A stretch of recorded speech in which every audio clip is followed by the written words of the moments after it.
ሰላም ጤና ይስጥልን ክቡራትና ክቡራን የዩቲዩብ ቻናል ቤተሰቦች ሰዓቱን አጫጭር ሰበር መረጃዎች ይቀርባሉ። በርከት ያሉ ሰበር መረጃዎች ዩቲዩብ ላይ ሲጫኑ ቀድሞ ለእናንተ የማስታወቂያ መልእክት ወይም ኖቲፊኬሽን እንዲደርሷችሁ ዩቲዩብ ቻናልን ሰብስክራይብ በማድረግ የደወል ምልክቷን መጫን አትዘንጉም። ወደ ሰበር መረጃው ስናቀና የአሜሪካው ፕሬዝዳንት ዶናልድ ጄ ትራምፕ ቀጣይ የትኩረት አቅጣጫቸው ኢትዮጵያ እንደምትሆንና በህዳሴ ግድብ ጉዳይ ትኩረት እንደሚያደርጉ መግለጫቸው ተሰማም። የትራምፕና የግብፁ ፕሬዝዳንት አብዱል ፈታህ አልሲሲ ኢትዮጵያ ላይ ያተኮረ ንግግር ምን ይመስል ነበር? በዝርዝር የማስደምጣችሁ ሰበር መረጃም ይኖራል። በሌላ በኩል በስዊዘርላንድ ጄኔቫ የፊታችን ዓርብ ለመፈራረም ተቀጣጥረው የነበሩት ኢራንና አሜሪካ በድንገት በፈረንሳይ ፓሪስ ላይ ከፕሬዝዳንት ዶናልድ ጄ ትራምፕ ጋር ራሳቸውን በቀጥታ ከራሳቸው ጋር በኤሌክትሮኒክስ መንገድ ስምምነቱን መፈረማቸው ተዘግቧል። በስምምነቱ ውስጥም የተካተቱት ነጥቦች የአሜሪካ መገናኛ ብዙሃን እንደዘገቡት ለኢራን የሚያደላና ኢራንን ድል በድል የሚያደርግ እንጂ ለአሜሪካ ምንም የሚጠቅም ነገር እንደሌለው ተመልክተናል ሲሉም ዘግቧል።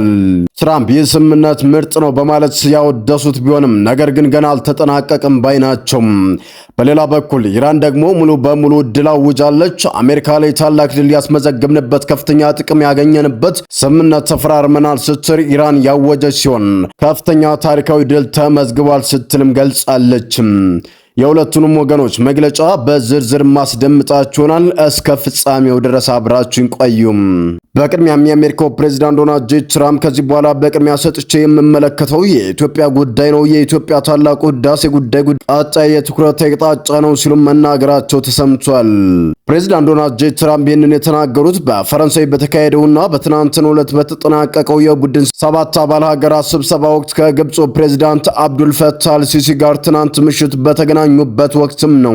አሜሪካን ጨምሮ ፈረንሳይ፣ ዩናይትድ ኪንግደም፣ ጀርመን፣ ጃፓን፣ ጣሊያንና ካናዳ አባል በሆኑበት እንዲሁም የአውሮፓ ህብረት በተካተቱበት የበለጸጉ ሀገራት ስብሰባ በሆነው የቡድን 7 ጉባኤ ላይ ከአፍሪካ የግብፁና የኬንያው መሪም ተሳትፈዋል።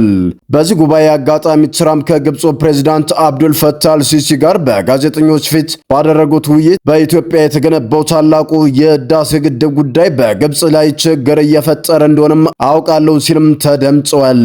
ኢትዮጵያ በአባይ ወንዝ ላይ የህዳሴ ግድብ ግንባታን ከጀመረችበት ጊዜ አንስቶ ከሱዳንና ግብፅ ጋር አለመግባባት ውስጥ ቆይታለች ብለዋል አልሲሲም። ግብፅ፣ ኢትዮጵያና ሱዳን ለ14 ዓመታት በአባይ ወንዝ ጉዳይ ላይ ከስምምነት ለመድረስ ሲደራደሩ የነበረ ቢሆንም ሶስቱም ሀገራት የሚያስማማ ሁሉን አቀፍ ማዕቀፍ ላይ መድረስም አልተቻለም። ኢትዮጵያን በ2017 ዓ.ም መጨረሻ ላይ አጠናቃ በይፋ ያስመረቀችው ታላቁ የህዳሴ ግድብ ከ5000 ሜጋባይት በላይ የኤሌክትሮኒክስ ኃይል ያመነጫል። ትራምፕ በተለያዩ ጊዜያት ስለ ህዳሴው ግድብ ከኢትዮጵያ ተቃራኒ የሆነ አቋም ሲያራምዱና ለግብፅ ወግነው ነው አስተያየት ሲሰጡ የመጀመሪያቸውም አይደለም። በጥር ወር ላይ ፕሬዝዳንቱ ለግብጻቻቸው አብዱል ፈታህ አልሲሲ ጽፈው በተባለው ደብዳቤ ላይ የህዳሴ ግድብን በተመለከተ ድርድር ለመጀመር እንደሚፈልጉ ገልጸውም ነበር። ፕሬዝዳንት ትራምፕ በዚህ ደብዳቤያቸው ላይ በግብጽና በኢትዮጵያ መካከል ያለውን የአባይ ውሃ መጋራት ጥያቄ ለአንዴና ለመጨረሻ ጊዜ በኃላፊነት መንፈስ ለመፍታት ዝግጁ ነኝ ብለው ነበር። ኢትዮጵያ በዚህ ለግብጽ በቀጥታ በተጻፈ ደብዳቤ ላይ የተጠቀሰችው ደብዳቤው በግልባጭ እንዲደርሳትም ብቻ ነው። የግብፁ ፕሬዝዳንት አብዱል ፈታህ አልሲሲና የአሜሪካው ፕሬዝዳንት ዶናልድ ጄ ትራምፕ በፈረንሳይ ተገናኝተው ሲወያዩ ትናንትና አመሻሹን ካነሷቸው ጉዳዮች መካከል ዋናው ታላቁ የህዳሴ ግድብ ነው። ፕሬዝዳንት አብዱል ፈታህ አልሲሲ የአባይን ወንዝ ጉዳይ ለግብፅ ያለውን ጠቀሜታ ለትራምፕ ሲናገሩም ትራምፕ ጉዳይን ለመፍታት ፍላጎት በማንሳታቸው እናመሰግናለን ሲሉም ተደምጠዋል። ከግብፅ ፕሬዝዳንት ጋር በመገናኘቴ ክብር ይሰማኛል ያሉት የአሜሪካው ፕሬዝዳንት ዶናልድ ጄ ትራምፕ እሱ በመላው ዓለም የተከበረ ሰው ነው። ግንኙነታችን ጠንካራ ነው። የግል ግንኙነታችንም ለረጅም ጊዜ እንዲሁም ጠንካራ ሆኖ ቆይቷል ሲሉም ተደምጧል። ትራምፕ አክለውም በግድቡ ፕሮጀክት ጉዳይ እያገዝኩ ነው፣ በጋራ እየሰራን ነው በማለት በጥምረት እየሰሩ መሆናቸውንም አረጋግጠዋል። ኢትዮጵያ ፍትሃዊ ባልሆነ መንገድ ነው ግብፅና የግድቡን ጉዳይ ያስተናገደችው በማለት ለግብፅ የወገኑት ትራምፕ ከግብፅ ጋር ከአባይ ባሻገር በንግድ ጉዳዮችም አብረን እንሰራለን ሲሉም ተደምጠዋል። የአሜሪካው ፕሬዝዳንት ዶናልድ ጄ ትራምፕ እንዲሁ ለሚናገሩት ነገር ምንም አይነት መረጃ ሳያቀርቡም የአባይን ውሃ መሆን ከነበረበት መጠን እጅግ በጣም ዝቅ ያለ ነው በማለት ማስረጃ የሌለው ነገር ከተናገሩ በኋላም በኢትዮጵያ ግድብ ተገንብቷል፣ ብዙ ችግር በግብጽ ላይ እያደረሰ እንደሆነም አውቃለሁ፣ ስለዚህም ቀጣይ የትኩረት አቅጣጫ ኢትዮጵያ ናት፣ ታላቁ የህዳሴ ግድብ ጉዳይ ነው ብለዋል። የአሜሪካው ፕሬዝዳንት ዶናልድ ጄ ትራምፕም በመጀመሪያው የስልጣን ዘመናቸው የግድቡን ጉዳይ ፈተው እንደነበረ ጠቅሶ ነበር። ነገር ግን በተጭበረበረ ምርጫ ተሸንፈው ነገሮች መበላሸታቸውን ተናግረዋል። በመቀጠልም እስኪ በድጋሚ ነገሩን እንየውና ችግሩን እንፈተዋለን ሲሉ ለአልሲሲ ቃል ገብተውላቸዋል። በትራምፕ የመጀመሪያ የስልጣን ዘመን በአሜሪካና በዓለም ባንክ አሸማጋይነት ተከታታይ ድርድሮች በኢትዮጵያ በግብፅና በሱዳን መካከል መደረጋቸው አይዘነጋም። ነገር ግን ከስምነት ተደርሶ ይፈረማል በተባለበት በመጨረሻው ሰዓት ኢትዮጵያ የቀረበውን ስምነት ጥቅሟን የሚጎዳ መሆኑን በመግለጽ ከጉዳዩም ወጥታለች። በዚህም ምክንያት የተቆጡት ፕሬዝዳንት ትራምፕ በወቅቱም አሜሪካ ለኢትዮጵያ ትሰጥ ከነበረው ድጋፍ የተወሰነውን እንዲቋረጥ አድርገውባት እንደነበርም ይታወቃል። ትናንትና ምሽት በተካሄደው የሁለቱ መሪዎች ስብሰባ ላይ ፕሬዝዳንት ትራምፕ ለእርሱ ያለኝ ክብርና አድናቆትን ለመግለጽ ቃል ያጥረኛል፣ ይህ ግድብ በግብፅ ላይ እየተፈጠረ ያለው እክልን ስለመረዳቱ ደግሞ ታላቅ ክብር አለኝ ሲሉም የግብፁ ፕሬዝዳንት አብዱል ፈታህ አልሲሲ ለትራምፕም ሲያሽቆጠቁጡም ታይተዋል። ግድቡ በተፋሰሱ ሀገራት ላይ ምንም አይነት ጉዳት እንደማያደርስና ሀገሪቱ በተፈጥሮ ሀብቷ በፍትሃዊነት የመጠቀም ሕጋዊ መብት እንዳላት በተደጋጋሚም ገልጻለች። ዶናልድ ትራምፕ አሜሪካዊ ግድቡን ግንባታ በገንዘብ ደግፋለት ማለታቸውን የኢትዮጵያ ያስተባበለች ሲሆን ፕሮጀክቱ ሙሉ በሙሉ በዜጎች ወጪ የተገነባ መሆኑም ተገልጿል። ትራምፕ ስለ ግድቡ ያሰሯቸውን መረጃዎች መሰረት የሌላቸውና የተጋነኑ ናቸውም ተብሏል።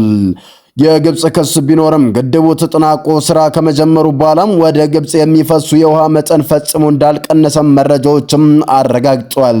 ግብፅ አብዛኛውን የወንዙን ድርሻ ለብቻዋ ለመጠቀም የምትፈልገው የ1959ን የቅኝ ግዛት ዘመን ስምምነት በመጥቀስ ሲሆን ይህ የኢትዮጵያ የወደፊት ፍላጎት የሚጎዳ በመሆኑ የኢትዮጵያ መንግስት እንደማይቀበለውም ሲከራከርም ቆይቷል። ትራምፕና የኢራኑ ፕሬዝዳንት መሱድ ፔዜሽኪያን በመካከለኛው ምስራቅ ለወራት የቀጠለውንና የዓለምን ኢኮኖሚ ያናጋውን ጦርነት በአስቸኳይና በቋሚነት የሚያቆም የ14 ነጥብ የመግባቢያ ሰነድም ፈርመዋል። አሜሪካ በኢራን ላይ የጣለችውን ማዕቀብ ሙሉ በሙሉ ከማንሳት ባለፈ በውጭ ባንኮች የታገዱ የኢራን የገንዘብ ሀብቶቿንም ትለቃለችም ተብሏል። በኢራን ወደቦች ላይ የተጣለው የባህር ላይ ወታደራዊ ክበባን በአስቸኳይ ይነሳል። የሆርሙዝ ወሽመጥ የንግድ መስመር ለ60 ቀናት ያህል ያለምንም ክፍያ በጊዜያዊነት ክፍት ሆኖ መርከቦች እንዲተላለፍም ይፈቅዳል ይላል። ለኢራን መልሶ ግንባታ የሚሆን የ$300 ቢሊዮን የልማት ፈንድ ለማቋቋም ቃል ተገብቷል። ነገር ግን አሜሪካ ከራሷ ገንዘብ እንድታወጣ አትገደድም፣ ሌሎች ሀገራት ኢንቨስት እንዲያደርጉ ማበረታታት ነው ይላል።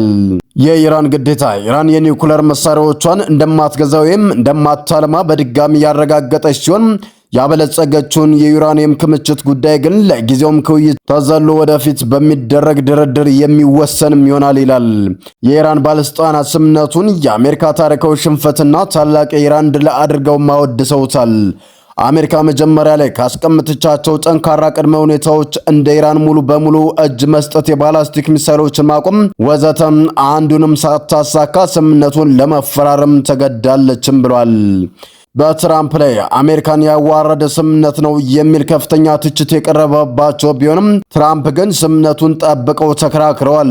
ይሁን እንጂ የስኬት መለኪያቸው ዝቅ በማድረግ ይህ የመግባቢያ ሰነድ ብቻ ነው፣ ገና አልተጠናቀቀም ያሉ ሲሆን በቀጣዮቹ 60 ቀናት ውስጥ የኒውክሌር ድርድሩ ከከሸፈ ግን ኢራንን ዳግም በፈንጂ እንደሚደበድቡም ዝተዋል። ሰላም ጤና ይስጥልን። የተወደዳችሁና የተከበራችሁ የሚዲያችን ቤተሰቦች ለሰዓቱ የነበሩን መረጃዎች እነዚህን ይመስሉ ነበር። በሌላ መረጃዎች እስከምንመለስ በያላችሁበት ሰላም ቆዩልን።